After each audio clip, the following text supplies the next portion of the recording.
once had a teacher, the teacher of teachers. He changed the world for the better and made us better creatures. Oh.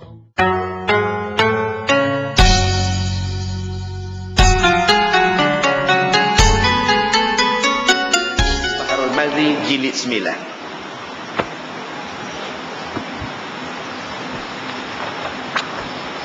Hukum menceraikan isteri ketika isteri di dalam haid.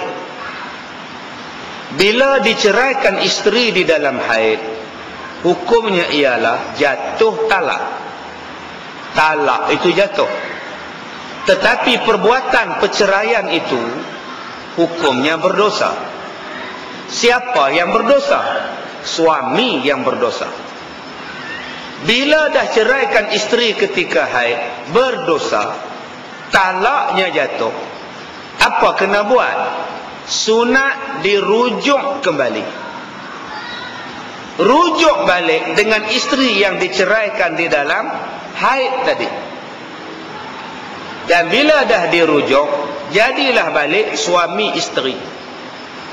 Bila dah jadi suami isteri, maka bolehlah bersetubuh. Kalau tak nak bersetubuh, tunggulah isteri datang haid yang kedua. Dan jangan lagi bersetubuh selepas haid yang kedua. Cerailah selepas itu. Maka tidaklah lagi menjadi dosa. Inilah yang perlu diperbuat oleh seorang suami bila dia menceraikan isterinya di dalam haid. Okey Ustaz, saya tak nak rujuk dengan isteri. Memang kami dah bercerai dalam haid Ustaz. Tadi Ustaz kata kena rujuk balik. Saya tak mau rujuk Ustaz. Tak ada pasal. Apa yang abang marah sangat ni abang? Saya marahlah dia curang dekat saya. Saya bagi talak Ustaz. Tak kira lah dalam haid tak haid. Janji saya lepas dulu Ustaz. Sekarang Ustaz suruh saya rujuk balik. Saya tak mau rujuk. Ustaz nak kata apa? Saya tak mau kata apa? Bukannya saya ceraikan bini saya. Hang yang ceraikan. Hang tak mau rujuk, sudah. Akibat daripada kamu tak nak rujuk isteri kamu semula, kamu tanggunglah dosanya sampai kiamat. Nak menghapuskan dosa, menceraikan isteri dalam haid, rujuk balik. Padamlah dosa tu. Tapi dengan sebab kamu ni tak takut pada Allah, kamu duk fikirkan kepala batu kamu tu, duk fikirkan perasaan marah dalam hati, dosa pun dosa lah, tanggunglah sendiri. Saya tukang baca hukum, saya tukang cerita hukum je. Kalau kamu tak nak ikut, yang menanggungnya adalah kamu, bukannya saya. Sebab ada orang yang datang jumpa saya, kalau saya tak nak rujuk balik, Ustaz nak kata apa? Saya nak kata apa? Terpulanglah pada hang yang nak tanggung dosa. Baik, kata Imam Nawawi, telah ijma' ulama, sesiapa yang menceraikan isteri di dalam haid disuruh rujuk sebagaimana dalam hadis. Bermula rujuk tadi hukumnya sunat, bukannya wajib. Tak mau rujuk pun tak apa, pulanglah, dia sunat. Rujuk dapat pahala. Inilah pegangan mazhab Syafi'i, pegangan Al-Auza'i, mazhab Hanafi, ulama Kufah, Imam Hambali dan sebagainya. Tetapi mazhab Maliki mengatakan bahawa wajib dirujuk. Hanafi, Hambali, Syafi'i kata sunat rujuk balik. Satu saja Imam Maliki kata wajib rujuk. Jadi 3 kata sunat, 1 kata wajib. Ulanglah pada tuan-tuan nak pakai yang mana. Masing-masing ada hujah dan dalil masing-masing. Baik. Maka jika dikata orang, maka pada hadis Ibnu Umar menyuruh rujuk, kemudian disuruh dilewatkan talak sehinggalah isteri bersih, selepas daripada bersih yang mengiringi haid, maka apalah faedahnya dilewatkan talak jikalau tidak menunjukkan wajib. Dia kata kalau kita dah rujuk, kemudian kena tunggu bersih baru dah ceraikan pula. Apa sebab ditangguh-tangguhkan? Melainkan benda tu menunjukkan bahawa wajib dirujuk. Maka ulama-ulama memberi jawapan. Kenapa sunat dirujuk? Supaya tiada jadi rujuk itu kerana maksud talak. Maka mewajibkan memegangnya pada satu masa yang halal baginya pada talak. Dan hanya sahnya memegang isterinya itu supaya menzahirkan faedah rujuk. Maka inilah jawab ashab kita. Jawapan yang pertama, kenapa disuruh rujuk? Disuruh rujuk itu supaya dapat menzahirkan faedah rujuk. Mudah-mudahan dengan dirujuk itu boleh bercampur balik suami isteri, taklah jadi perceraian. Itu asas nombor satu.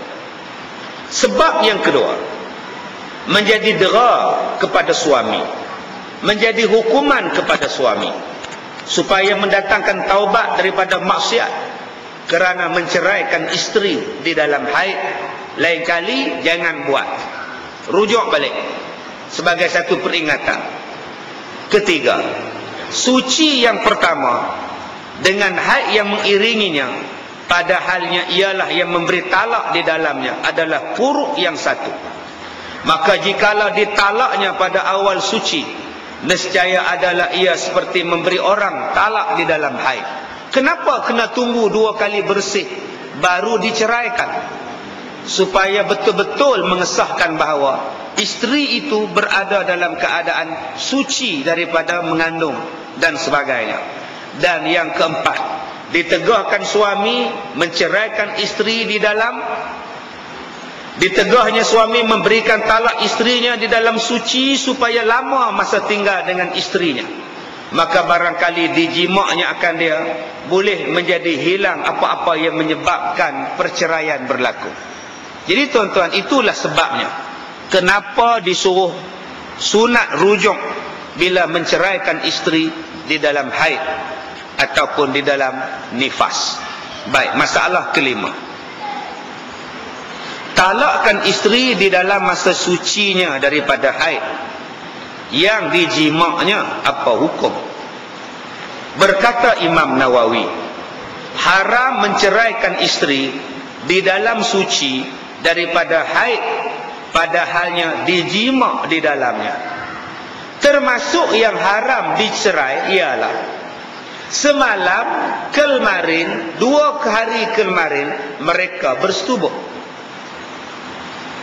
Kemarin bersetubuh, semalam bersetubuh, hari ini pun bersetubuh. Datang malam tak lagi bergaduh. Isteri ajak pergi makan nasi mandi. Suami kata tak payah, besok aku nak kerja, aku nak tidur awal. Bergaduh. Suami kata aku ceraikan kamu. Perbuatan itu berdosa. Berdosa apa ustaz? Isteri dia tak haid. Tadi ustaz kata kalau haid berdosa. Sekarang isteri dia boleh semayang. Malah masa semayang isyak tadi, isteri dia semayang dengan dia di Masjid Ar-Ridwan dengan kuliah ustaz. Balik bergaduh dalam kereta, dia cerai. Kenapa jatuh haram cerai tadi? Sebab siang tadi mereka bersetubuh, malam semalam mereka bersetubuh, kemarin pun mereka bersetubuh. Mungkin ada benih yang sangkut dalam rahim isteri. Maka kalau nak ceraikan juga, tunggu isteri datang haid, sampailah dia bersih daripada haid, barulah dia ceraikan pula. Tapi ustaz, masa tu tengah marah lah. Memang nak bagi je ustaz. Nak tunggu dia bersih bulan depan pula. Sebab tu bila disebut macam tu, kita tak jadi marah, kita tak jadi nak bagi. Berdosa. Sebab semalam aku tidur dengan dia, hari ni dah aku nak ceraikan dia. Oh berdosa. Tak apalah, tunggu dia bersih lah. Minggu depan isteri dia pun datang haid, seminggu datang haid. Kalau nak cerai masa itu. Isteri dia confirm tak mengandung, maka itu adalah talak sunat talak yang boleh dijatuhkan sebab isterinya bersih daripada haid. Jadi kita faham dah bahawa mentalakkan isteri itu jatuh haram dalam dua benda. Pertama, ketika isteri sedang haid, diceraikan dalam masa itu, hukum dia haram. Yang kedua, diceraikan isteri selepas bersetubuh dengan isteri, atau ada masanya bersetubuh dengan isteri dan isteri itu belum datang haid yang baru, kita ceraikan dia dalam keadaan kita bersetubuh dengan dia, perbuatan itu juga adalah haram. Sebab kita tak tahu sama ada ataupun tidak benih di dalam rahim dia. Kata mazhab kita, haram jimaknya, di dalamnya hingga nyata bunting ataupun tidak, supaya tiada menjadi menyesal selepas daripada mentalaknya apakala bunting. Kenapa kita kalau nak cerai tunggu dia haid dan suci daripada haid, supaya kita yakin dia tak mengandung. Berapa banyak orang yang bercerai tak tunggu selepas kering haid, dia bagi talak. Bila dia bagi talak, isteri dia pergi buat pemeriksaan doktor, doktor kata kamu mengandung 3 minggu. Cerai dah jatuh cerai, tapi isteri ni pula mengandung. Masyarakat kata apa? Sampai hati kat laki dia. Dalam mengandung pun ditinggalnya isteri, kesian dekat isteri. Isteri rasa sedih, suami sanggup tinggalkan dia, ceraikan dia dalam mengandung. Yang kedua, isteri tadi menjadi iddah panjang, menyusahkan dia. Dia dalam keadaan susah, nak kahwin tak boleh sebab dia mengandung. Nak tunggu dia beranak baru boleh dia kahwin lain. Maka dia menyusahkan pada orang perempuan. Maka apakala dia nyata mengandung, masuklah dalam pengetahuan yang yakin kemudian daripada itu, maka ikut suka hatilah. Jikalau hendak talak pun boleh talakkan, kerana tiada jadi menyesal dengan sebab bunting lagi, atau tidak mau talak, maka hukumnya tidak haram lagi.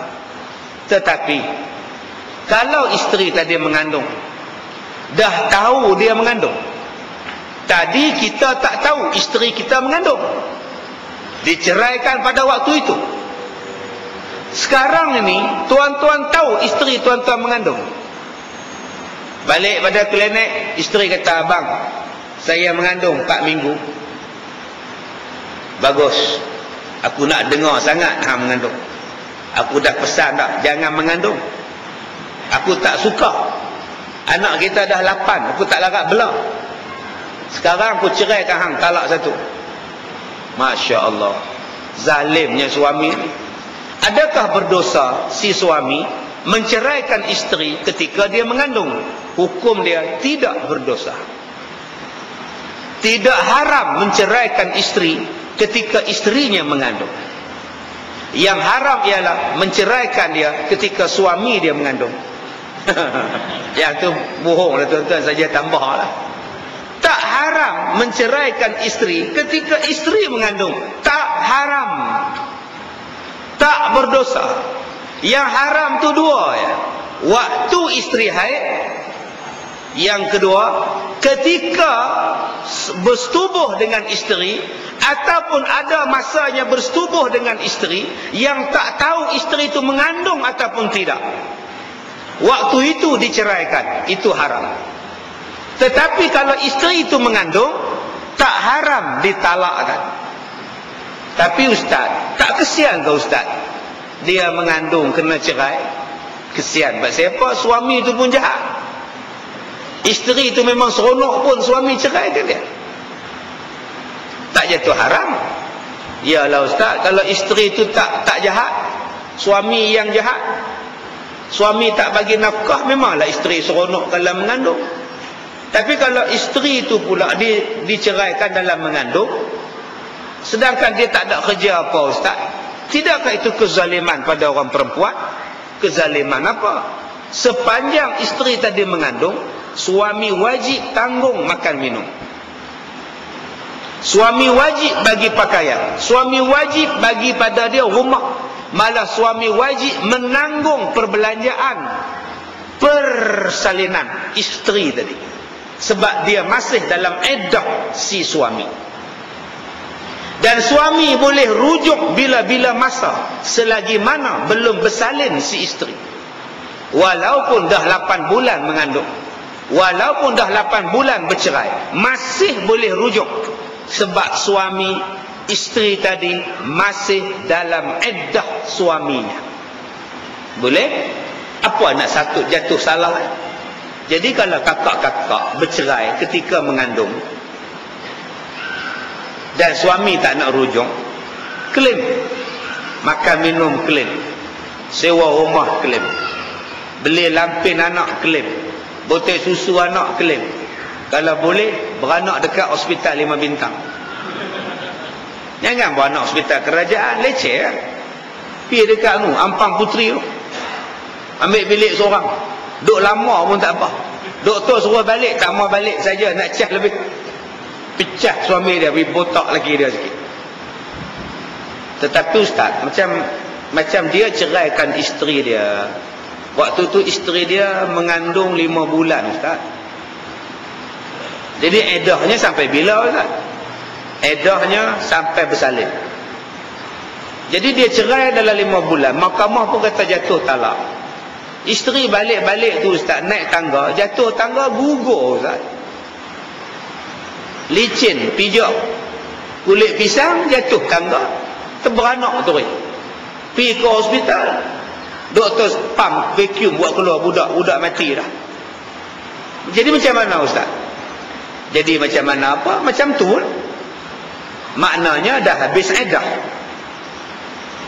Dah habis iddah. Laki-laki tadi bukan lagi suaminya. Dah tak boleh rujuk. Kalau laki-laki tadi nak balik, kena akad nikah yang baru. Dia telefon suami dia di hospital, abang, ni saya ni pak, kamu nak apa dengan aku? Kan kita dah cerai, apa lagi kamu nak? Saya tadi balik mahkamah, saya jatuh tangga dekat rumah, sekarang saya dekat hospital, saya gugur abang, anak kita mati abang. Ten. Suami pun naik motor pi ke hospital. Macam mana kamu boleh jatuh? Saya tak perasan, sepijak kulit pisang. Anak kita tak dapat diselamatkan abang.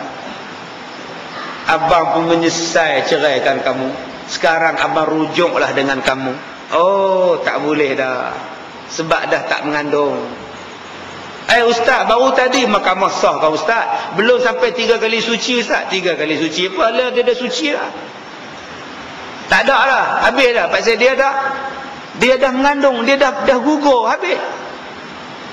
Abang tak boleh rujuk dah dengan saya. Kalau abang nak kahwin dengan saya, kena akad nikah yang baru, saksi yang baru, wali, mas kahwin yang baru. Kalau dulu mas kahwinnya 5,000, sekarang saya nak 50,000. Jadi tuan-tuan, mas kahwin baru. Kadang-kadang isteri dia jawab, sian dekat pah, abang minta maaf pah, abang lah punya paksa ceraikan pah, sampai pah gugur, anak kita pun mati. Sekarang pah, abang ambil lah kamu balik jadi isteri abang. Kita hiduplah hidup semati, lepas ni pah tak nak gaduh lah. Abang dah terlewat. Doktor yang merawat pah tu, dia kata dia berkenan dengan pah, dan pah pun berkenan dengan doktor tu abang. Sudah. Dia kata kat doktor tu, hai doktor, ni bini saya ni, kami baru je bercerai siang tadi. Betul, siang tadi bercerai, petang tadi isteri kamu gugur. Bila isteri kamu gugur, dia dah tak ada iddah, dia dah boleh kahwin dengan siapa pun. Saya dah berkenan dengan dia, dia pun suka dengan saya. So what? Belah, hukum raja lagi. Maka hukum dia boleh lah dia kahwin dah. Isteri dia kata dekat laki dia, sampai hati pah buat kat abang. Suami kata kat isteri dia, sampai hati pah buat kat abang. Abang pun sampai hati buang pah. Nampak tu tuan-tuan, bila dah gugur, habislah iddah. Bolehlah kahwin dengan mana-mana orang, sebab iddahnya dah habis. Itu kalau bercerai hidup. Kalau bercerai mati, samalah juga. Isteri mengandung sebulan, suami mati, iddahnya sampai beranak. Tapi kalau dia gugur, maka iddahnya habis. Contohnya, Suami namanya Ipin, isteri namanya Ipah, mengandung 9 bulan. Naik motor nak pergi jom heboh. Malam ni ada konsert. Naik motor dalam mengandung tu larat pergi jom heboh. Jom masjid tak larat mengandung, jom heboh larat. Sampai dekat kona lebuh raya Duke tu, aksiden, bertembung dengan lori belakang. Suami dia langgar belakang lori, suami dia mati. Pak ni jatuh terduduk atas tanah, atas jalan. Ambulans pun sampai. Bila sampai di hospital, terus bersalin. Sebab jatuh terduduk, hentak pada perut, anak ni diberanakkan. Suami mati di tempat kejadian. Suami mati pukul 9 malam. Isteri bersalin pukul 11 malam. Maknanya sudah habis iddah 4 bulan 10 hari. Tak ada dah 4 bulan 10 hari punya iddah. Sebab dia sudah beranak. Bila sudah beranak, iddah habis. Pukul 12 malam, mak si suami datang, mak mertua datang ziarah dekat hospital Ampak. Mak dia datang, mak mertua. Nama dia Mak Dara, Nyonya Mansur. Sabarlah Pak, suami kamu sudah mati Pak. Abang Kasim, Pak, Abang Kasim mati juga. Sia dekat Abang Kasim, anak kamu pun mati Pak, kata Nyonya Mansur. Tak dapat diselamatkan Pak. Saya tahu Mak, tadi doktor bagi tahu. Doktor mana? Doktor Ismadi sampai. Mak perkenalkan, inilah bakal suami Pak. Apa? Laki kamu belum ditanam mayat, kamu dah cari laki baru? Saya dah habis iddah Mak. Laki saya mati pukul 9. Saya bersalin pukul 11. Maknanya saya dah habis iddah. Bila saya habis iddah, doktor ni pula main minang. Cantik punya Mak. Patah tumbuh, hilang berganti. Sekarang juga berganti Mak. Tak guna punya menantu. Bye-bye Mak. Bye-bye kepala otak hang, kata dia. Maka janganlah mak mertua marah lagi. Sebab pada masa itu dia sudah berhak kahwin lain. Sebab dia telah pun bersalin. Habislah. Walaupun baru mati suaminya 2 jam. Jadi berhati-hatilah dengan Dr. Ismadi, tuan-tuan. Baik. Talakkan isteri haid di dalam bunting, apa hukum? Ish. Masya Allah. Inilah dia tuan-tuan kitab Bahrul Madhi. Pak siapa yang saya suka buka kitab ni pada tuan-tuan? Sebab dia buka satu soalan. Lepas satu bab, dia buka bab lain. Lepas bab lain, dia buka soalan lain. Lepas soalan lain, dia buka pula pertanyaan lain. Tadi dia buka menceraikan isteri yang haid. Lepas tu dia buka masalah menceraikan isteri yang suami bersetubuh dengan dia semalam. Hari ni cerai, apa hukum? Lepas tu dia cerita pula hukum menceraikan isteri yang mengandung, apa hukum? Sekarang dia cerita pula isteri dia mengandung, tetapi isteri dia keluar haid, apa hukum? Diceraikan pada masa itu. Dalam mengandung keluar haid. Kitab ni ditulis 70 tahun lepas, tuan-tuan. Hari ni cuba tuan-tuan tanya isteri ke siapa-siapa yang mengandung. Pernah ada orang yang mengandung keluar darah, masih lagi datang bulan walaupun dia mengandung? Jawapan dia memang ada. Ada orang perempuan yang mengandung tapi haid datang, darah datang walaupun dia mengandung. Mereka mengatakan bahawa perempuan tadi mengandung di luar rahim. Dengan sebab dia mengandung di luar rahim, darah masih keluar. Nampak ni tuan-tuan, ulama ni punya jauh pemikiran dia. Isteri mengandung dalam haid, keluar darah haid, dan suami pula diceraikan, suami pula menceraikan isteri ketika isteri haid dan mengandung. Isteri mengandung, datang darah haid, suami ceraikan pula. Apa hukum perceraian itu?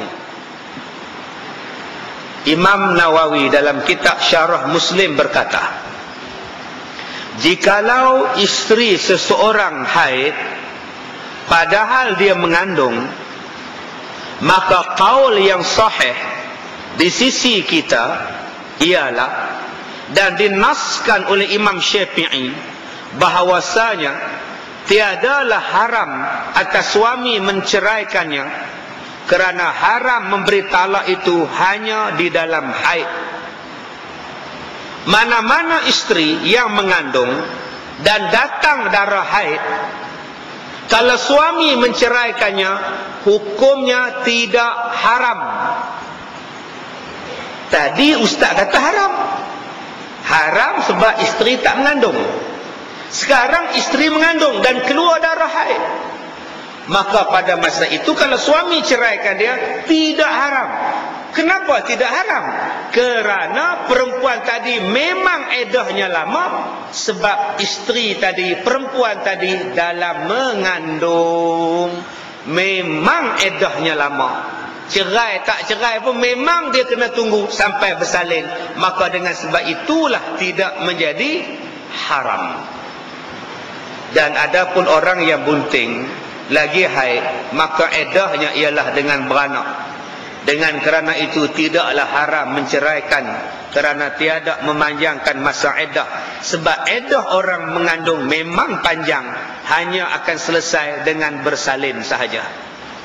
Okey, ustaz, saya nak tanya, isteri saya mengandung, tapi tiap-tiap bulan datang darah.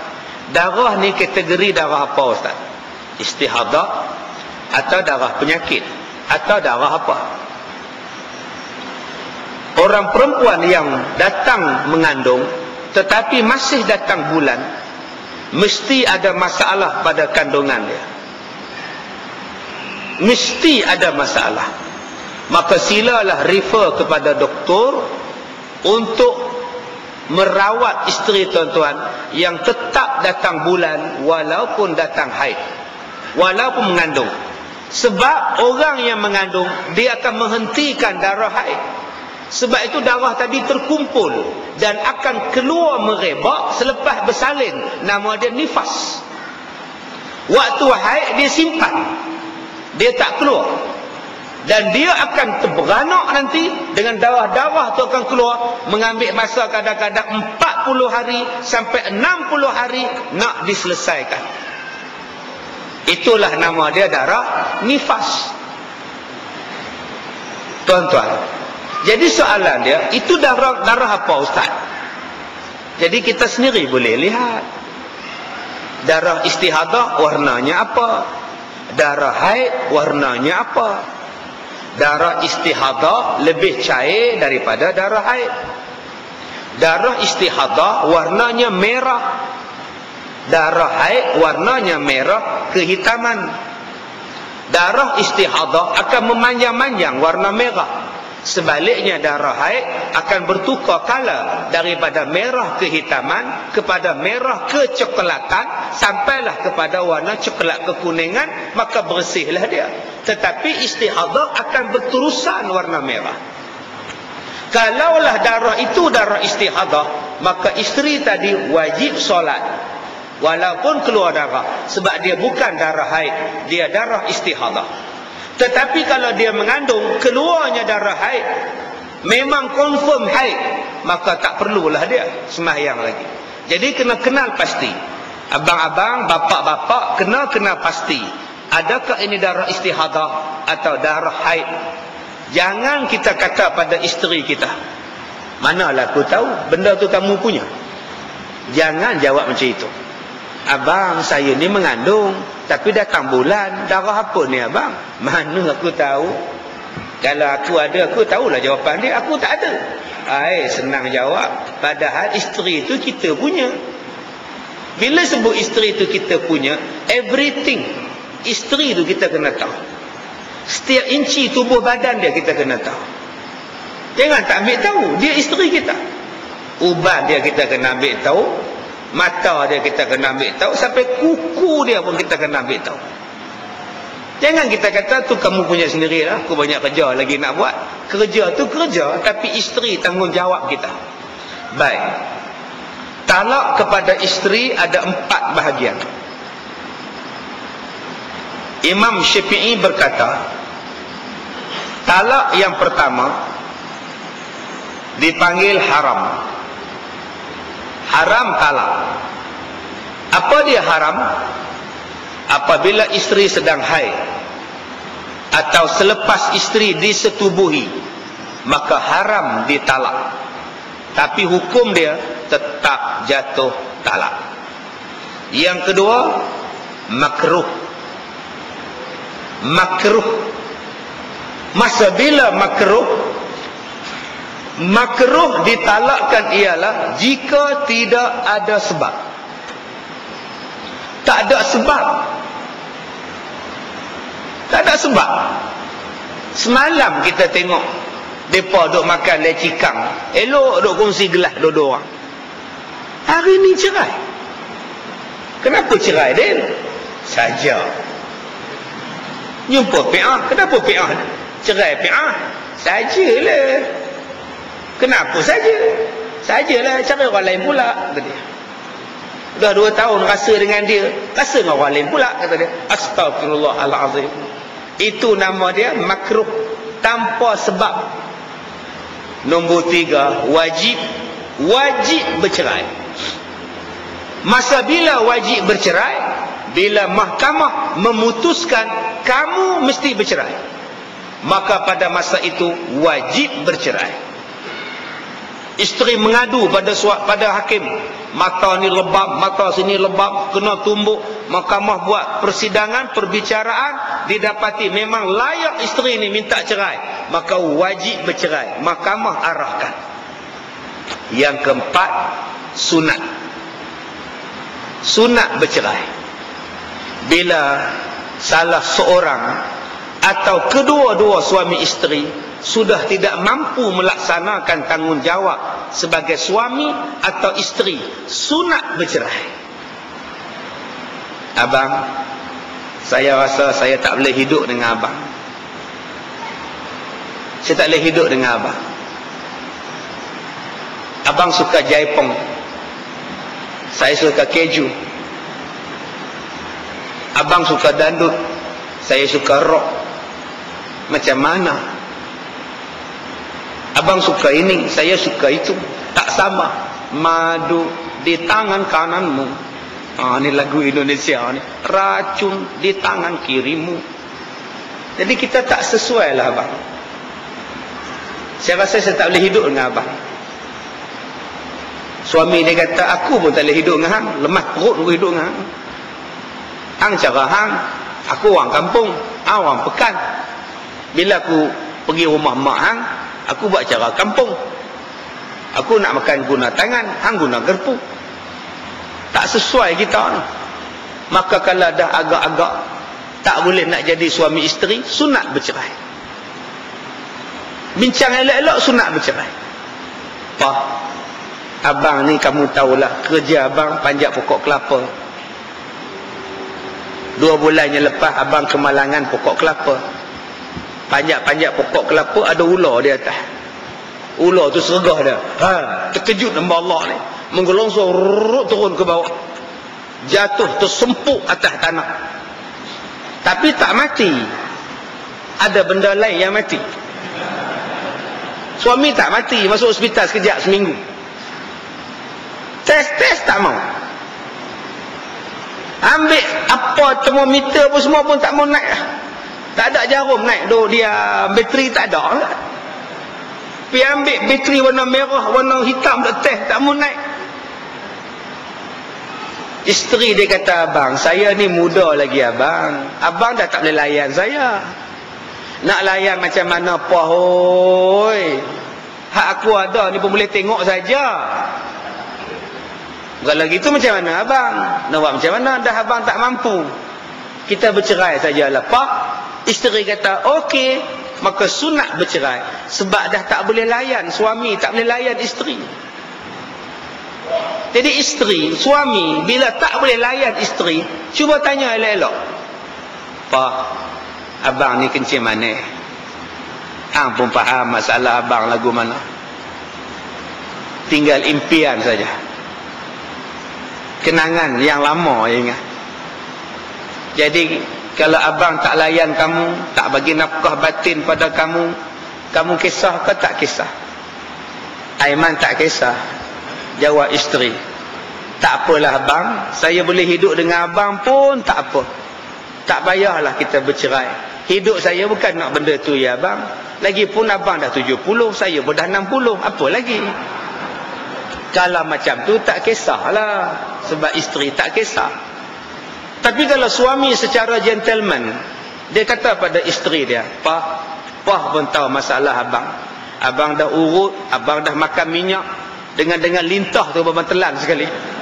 Tapi tak lega-lega juga. Sekarang Pak pilihlah. Pak nak kekal hidup dengan abang, atau Pak nak bercerai, nak cari suami baru yang lebih ganteng. Maka isteri kata, Pak ada nafsu abang. Kalau begitu kita cerailah Pak. Maka sunat bercerai, kedua-dua suami isteri tadi dapat pahala kerana menyelamatkan rumah tangga mereka daripada perkara yang tak elok. Masing-masinglah bawa haluan. Suami teruskan bermurung dan bermuram durja kerana kencing manisnya, dan isteri carilah pasangan baru. Mungkin dia jumpa orang Afrika selepas ini. Ada insya-Allah. Jadi kalau tuan-tuan jumpa benda macam itu, sunat. Yang harus tidak ada. Hanya ada 4. Haram, wajib, makruh dan sunat. Haram saya dah sebut, makruh pun saya sebut. Baik. Pertama, wajib ditalakkan berupa ia pada 2 rupa, dan kedua-duanya pada 2 hukum. Dia huraikan lagi. Masa bila wajib diceraikan? Apabila mengutus akan orang suami isteri oleh qadi pada waktu berkelahi suami isteri, dan difikirkan oleh tuan qadi maslahah bercerai, maka kedua-duanya wajib bercerai. Arahan mahkamah. Nombor 1. Yang kedua, wajib bercerai ialah pada abdi merdeka apabila lalu atasnya 4 bulan dan menuntut isteri dengan haknya, maka tertegahlah ia daripada kembali dan talak. Maka yang asah di sisi kita, wajib atas qadi mentalaknya walaupun merdeka. Yang ni tak ada dah. Hamba dengan merdeka ni tak ada dah. Jadi haramnya satu je. Yang kedua, talak yang diharamkan. Yang wajib tadi satu saja. Yang kedua, talak yang jatuh haram. Tadi saya sebut 2, dalam kitab ni dia sebut 3. Yang pertama, talak itu jadi haram ialah apabila ditalaknya isteri di dalam haid, dalam keadaan suami isteri tidak redha. Nombor 1 saya sebut dah. Suami menceraikan isteri di dalam haid, dalam keadaan isteri tidak redha. Yang kedua, diceraikan dalam suci, yang mana suami menjima isterinya. Bila dia jima isteri dia, dia ceraikan isteri dia, dia adalah haram dijatuhkan talak. Yang ketiga, yang ni yang saya belum sebut. Apabila adalah di sisinya beberapa isteri, diberi giliran bagi sekaliannya, maka jikalau belum disempurnakan giliran seseorang daripadanya, tiba-tiba diberikan talak sebelum dibayar giliran, maka hukumnya adalah haram. Dia ada 3 isteri. Dia bergilir rumah nombor 1, dia bergilir rumah nombor 2, dia bergilir rumah nombor 3. Suatu hari, isteri nombor 1 pergi umrah. Suami kena teman. Isteri nombor 1 pergi umrah.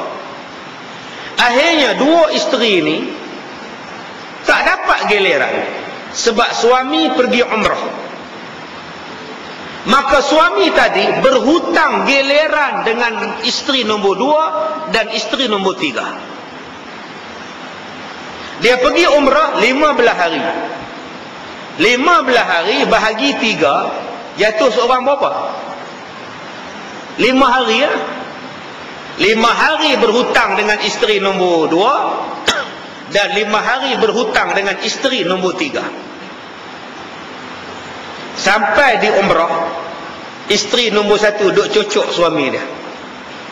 Abang ni sampai hati kahwin 2, 3, abang tak sayang kat saya ke? Cuba abang tengok dalam isteri-isteri abang, saya paling lawa sekali. Yang abang kata ambil mereka tu pasal apa? Menyemok saja. Habis duit abang bagi kat mereka, tiap-tiap hari dia duk basuh suami dia dekat Mekah. Balik ke Kuala Lumpur, isteri nombor 2 sambut, isteri nombor 3 pun sambut.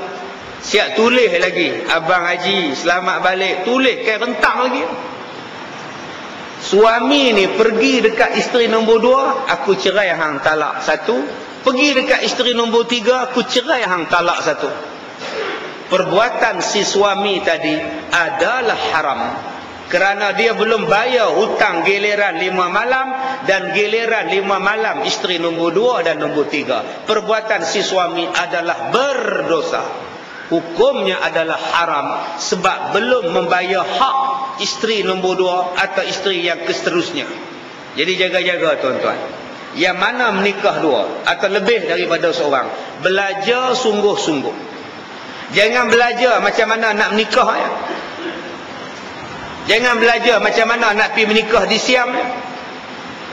Nak collect, nak kontak siapa nak tunggu di sana, siapa nak tunggu di sempadan, nak belajar nak ambil kepas lagu mana, cop lagu mana. Yang tu dia belajar, tapi dia tak belajar hukum berkaitan nikah 2. Yang tu yang banyak orang lelaki-lelaki, dia rajin belajar ya. Din, macam mana hang meleleh nikah 2? Tolong cerita kat aku prosedur dia, aku pun teringin lah. Yang tu dia belajar 4 jam dia belajar di kedai kopi, tapi dia tak belajar tentang hak isteri-isteri dia selepas dia berkahwin lebih daripada seorang. Baik. Yang ke-8, mentalakkan isteri dengan 3 talak sekaligus. Apa hukum? Dia balik rumah, isteri dia cekak pinggang. Abang tahu tak pukul berapa dah sekarang? Pukul 12 sang harimau. Tahu pun pukul 12. Abang ingat saya ni jaga ke? Abang ingat rumah ni hotel? Saya nak tunggu abang 24 jam.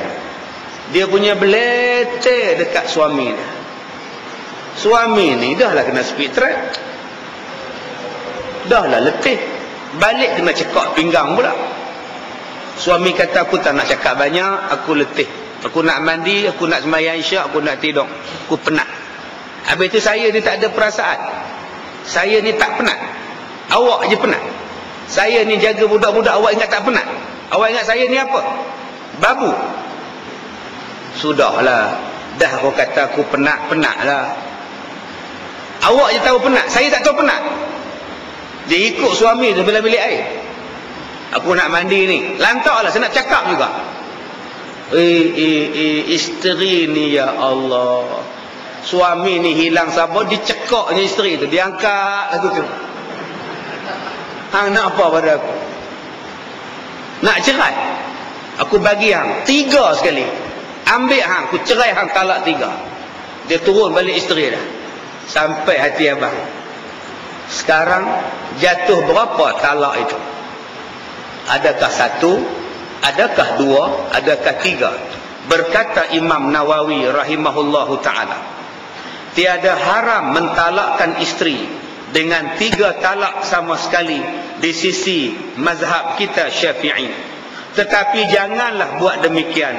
Yang lebih utamanya diceraikan dengan satu-satu. Janganlah terus bagi 3, nanti menyesal. Itulah pendapat Syafi'i, pendapat Imam Hanbali dan pendapat Sufyan As-Sauri.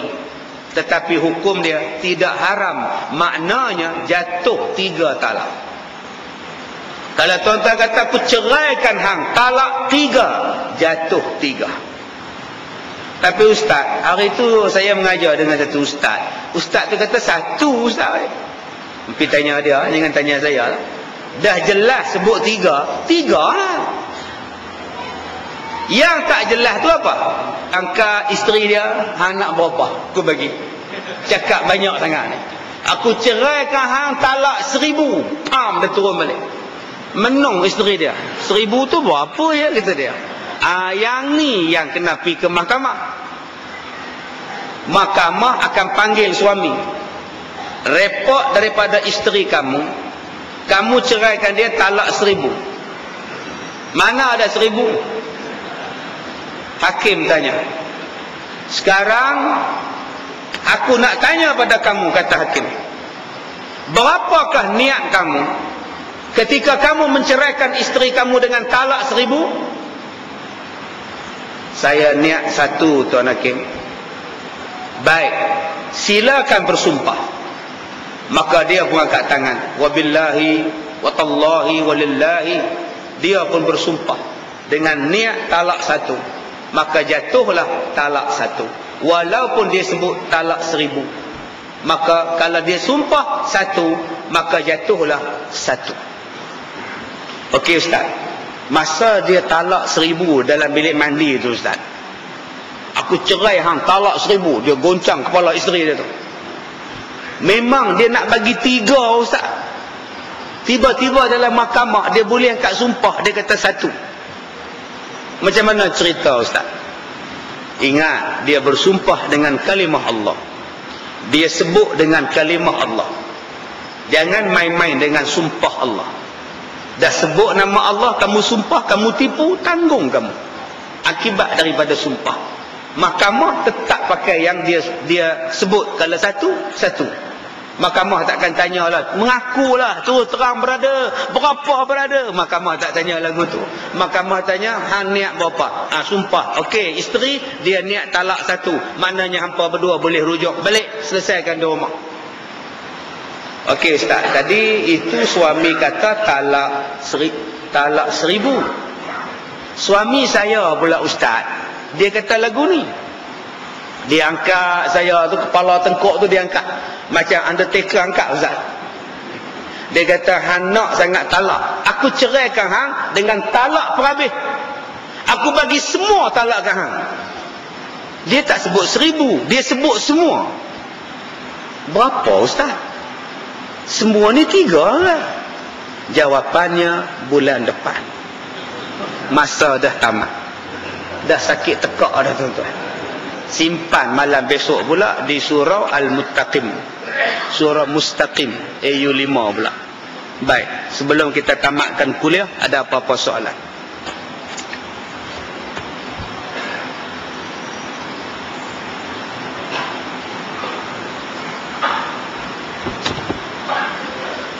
Ya. Waalaikumsalam. Ya, okey. Kemudian Al-Khattab. Baik, kalau bapak kita, mak kita menyuruh si suami menceraikan isteri, dia kata pada kita, Din, mak kamu, isteri kamu tu isteri kamu. Mak lebih berhak atas kamu daripada isteri kamu. Sekarang bapa dengan mak dah sepakat minta kamu ceraikan isteri kamu.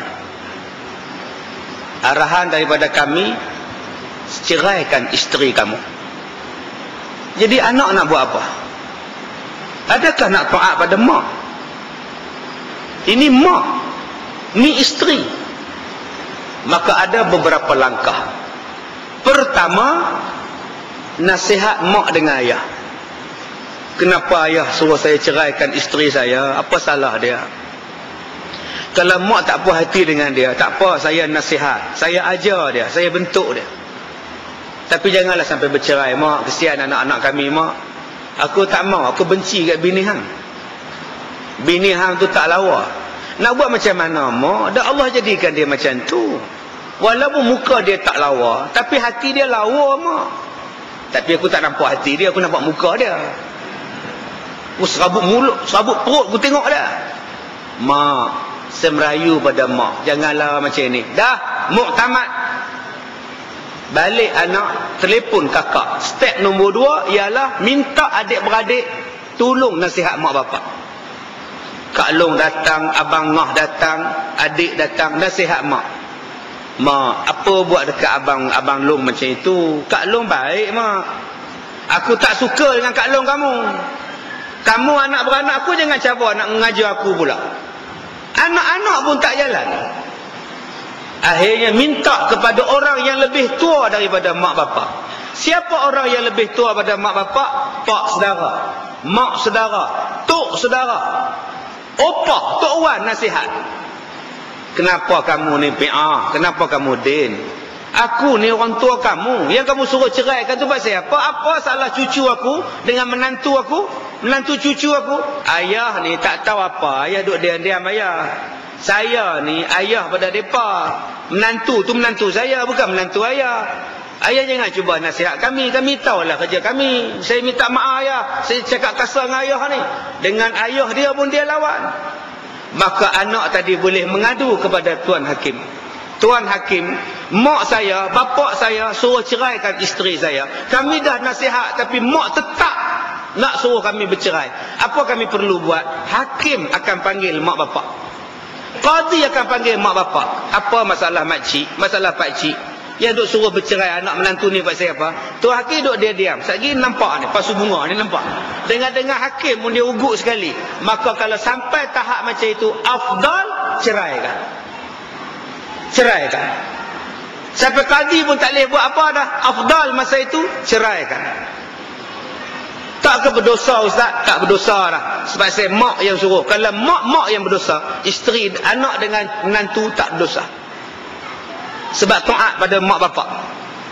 Okey ustaz, sekarang 2 tahun lepas kita orang bercerai ustaz, bapak saya mati aksiden, mak saya pula mati tercekik gerpu ustaz.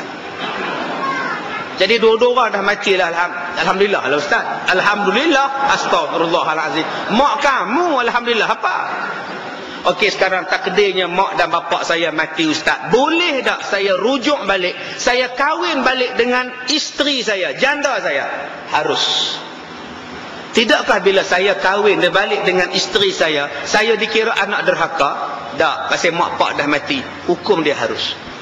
Takkah mak pak dalam kubur menangis sebab saya kahwin balik dengan isteri saya? Tak menangis.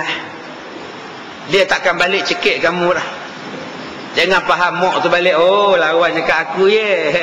Tak adalah tuan-tuan. Buang masa je. Boleh kahwin selepas itu. Itu jawapan dia ya. Habis. Ada lagi masalah. Haram bercerai. Ya, bila bersetubuh. Sekarang isteri pakai pil perancang. Ambil perancang. Okey.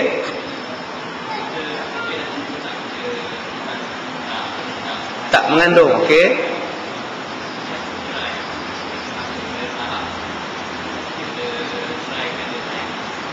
Maknanya dia tak mengandung. Baik, sekarang ni isteri pakai pil perancang. Tak kira lah injection perancang ke, IUD ke, dia pakai apa benda ke supaya tak mengandung. Tadi ustaz kata kalau bersetubuh dengan isteri, kemudian diceraikan isteri selepas bersetubuh, jatuhnya haram. Sekarang ni memang isteri tu tak mengandung, dan selepas bersetubuh ke depan nak bercerai, lagu mana cerita ustaz? Nombor 1, orang yang pakai IUD ke, pakai perancang ke, kalau Tuhan nak kata mengandung, hukum dia tetap boleh mengandung. Berapa banyak orang yang pakai perancang, dia tetap mengandung walaupun perancang. Lama-lama dia marah kat doktor tu, doktor rancang apa? Yang ni banyak kes yang berlaku. Dia kata dah pakai pun ustaz, jadi juga ustaz. Maknanya power suami tu. Entah dia makan kopi apa, wallahualam, super power ke apa ke. Yang kedua, bila dah jadi macam itu, maka tidaklah jadi haram lagi. Samalah seperti hukumnya bercerai kepada isteri yang dah menepus, yang memang tak mengandung dah. Walaupun mereka menepus, suami menepus, isteri pun menepus, tetapi hubungan kelamin masih berjalan. Isteri umur 50, suami 56, masih berjalan lagi. Ya ke ustaz? Saya cakap je lah, mana saya tahu. Saya tak sampai 56 lagi. Tanyalah pada yang sini ni. Isteri dia dah putus haid, dah 50 dah, 54 lah. Adakah masih melakukan persetubuhan? Jalan macam biasa. Tak ada masalah apa. Tambah isteri tu pula dia menggunakan jamu nyonya mener, lagilah okey. Tetapi isteri tak boleh mengandung sebab dah putus haid. Maka kalau bercerai pun tetap jatuh talak, dan pada masa itu taklah haram lagi dah. Sebab memang dia takkan boleh mengandung dengan izin Allah, dan kebiasaannya fitrah memang takkan mengandung. Dengan sebab putus haid, jarang-jarang sangat orang mengandung, melainkan dia mengambil jalan subur, injection kesuburan untuk mendatangkan haid semula. InsyaAllah iaitu mengandung. Boleh ya? Baik, ada lagi? Baik, kita jumpa malam besok insya-Allah. Dah 3 hari dah saya di sini jemu tuan-tuan. Modal nak cakap pun tak ada dah. Baik, cukup sekadar itu. Saya minta maaf. Bismillahirrahmanirrahim. Alhamdulillahirabbil alamin. Wassalatu wassalamu ala Rasulillah wa ala alihi wa sahbihi ajma'in. Rabbana zalamna anfusana wa illam taghfir lana wa tarhamna lanakunanna minal khasirin. Rabbana la tuzigh qulubana ba'da idh hadaitana wa hab lana min ladunka rahmah innaka antal wahhab. Rabbana ighfir lana dhunubana wa liwalidina warhamhuma kama rabbayana shaghira. Rabbana atina fid dunya hasanah wa fil akhirati hasanah wa qina adzaban nar. Wa sallallahu ala sayyidina Muhammad wa ala alihi wa sahbihi wasallam. Walhamdulillahi rabbil alamin. Saya minta maaf jika terkasar bahasa. Assalamualaikum warahmatullahi wabarakatuh.